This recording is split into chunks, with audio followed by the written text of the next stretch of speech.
కాంగ్రెస్ ప్రభుత్వ బడ్జెట్ పై BRS MLA పాడి కౌశిక్ రెడ్డి తీవ్ర విమర్శలు చేశారు.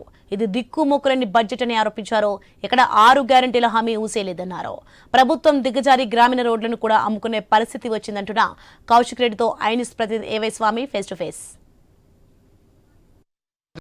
విక్రమార్క రెండోసారి రాష్ట్ర బడ్జెట్ ప్రవేశపెట్టారు. బడ్జెట్ సంబంధించి ప్రతిపక్షాలు పెదవిరుస్తున్నాయి. మనతో పాటు ఎమ్మెల్యే కౌశిక్ రెడ్డి ఉన్నారు, వారికి తెలుసుకుందాం. కౌశిక్ రెడ్డి గారు చెప్పండి, బడ్జెట్ చూసిన తర్వాత మీకు ఏమనిపించింది? ఈ బడ్జెట్ చూసిన తర్వాత ఒకటే అనిపించింది నాకు, రేవంత్ రెడ్డి గారు జేబులు నింపుకునే బడ్జెట్ లాగా ఉన్నది తప్పితే ప్రజలు జేబులు నింపే బడ్జెట్ లెక్కైతే ఇది లేదు.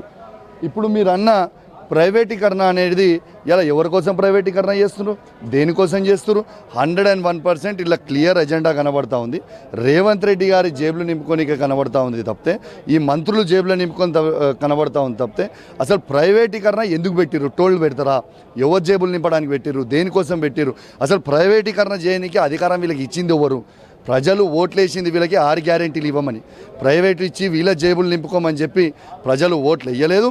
ఖచ్చితంగా రాబోయే కాలంలో ప్రజలు వీళ్ళకి జవాబు చెప్తారు గ్యారెంటీగా అని చెప్పి సందర్భంగా తెలియజేస్తారు. 6 గ్యారెంటీలకు సంబంధించి ప్రస్తావన లేదు. మరోవైపు చాలా చోట్ల కూడా మహిళలకు సంబంధించిన మహిళలకు సంబంధించి అవి పెంచలేదు.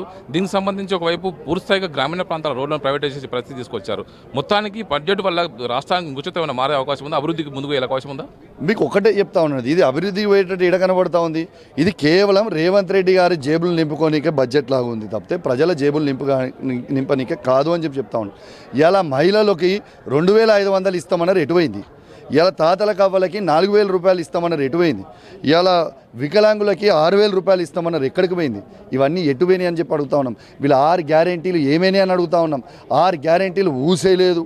ఇలా ఎంత సిగ్గు లేకుండా అబద్ధాలు ఆడుతున్నారంటే, పోయిన బడ్జెట్ సెషన్లో కూడా 3500 ఇండ్లు ఇస్తాము ఒక్క నియోజకవర్గానికి అని చెప్పారు. ఒక్క ఇల్లు కాదు, ఒక ఇటుక పెళ్ళ కూడా పెట్టలే వాళ్ళు.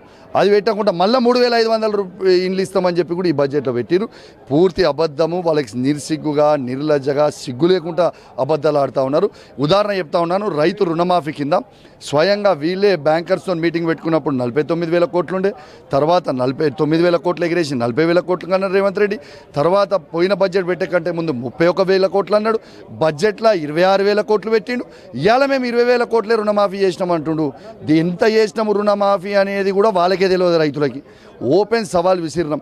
కేటీఆర్ గారు కానీ, హరీష్ రావు గారు కానీ, పల్లరాజేశ్వర రెడ్డి గారు కానీ, నేను కానీ ఓపెన్గా సవాల్ ఇచ్చినాం. ఈ రాష్ట్రంలో ఏ ఒక్క గ్రామానికి పోయినా 100% రుణమాఫీ అయిందని మీరు చెప్తే మా ఎమ్మెల్యే పదవికి రాజీనామా చేయడానికి మేము సిద్ధంగా ఉన్నామని చెప్పినాం. ఎవరు స్పందించడే? ఎందుకంటే వాళ్ళకే తెలియదు. ఇవాళ ప్రైవేటీకరణ రోడ్లు చేసిండు గ్రామాలలో అంటే, ఇలా గ్రామాలల్లో వాస్తవంగా చెప్తా ఉన్నాను, పేద ప్రజల ఇంటి ముంగటున్న రోడ్లు కూడా అమ్ముకుంటుర్రు. రోడ్లు కూడా అమ్ముకొని రేవంత్ రెడ్డి గారి జేబులు నింపుకుంటున్నారని చెప్పక తప్పదని చెప్పి సందర్భంగా తెలియజేస్తున్నాం. Thank you. ఖచ్చితంగా గ్రామీణ ప్రాంతాలకు సంబంధించి రోడ్లను అమ్ముకోవడం కోసం ప్రభుత్వం ప్రయత్నం చేస్తుంది. ఈ బడ్జెట్ వల్ల ఎలాంటి అభివృద్ధికి ముందుకు పోక అభివృద్ధి కుంటుపడే అవకాశం ఉందని చెప్పేసి కౌశిక్ రెడ్డి అంటున్నారు. కెమెరామెన్ నవీన్తో AY Swamy, I news, Hyderabad.